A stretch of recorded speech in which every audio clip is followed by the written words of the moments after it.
রাগী ছেলেদের মন খুব ভালো হয়। রাগী ছেলেরা কেয়ারিং হয়, প্রোটেক্টিভ হয়।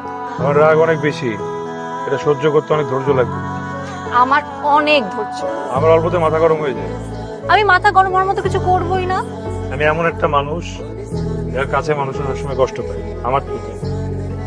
একটু কষ্ট সহ্য করে নিব। আমার লাইফ নিয়ে কোনো প্ল্যানিং নাই। আমি খুব এলোমেলো টাইপ একটা ছেলে। এলোমেলো মানুষই তো চাই, যাকে নিজের মতো করে গুছিয়ে নিতে পারবো।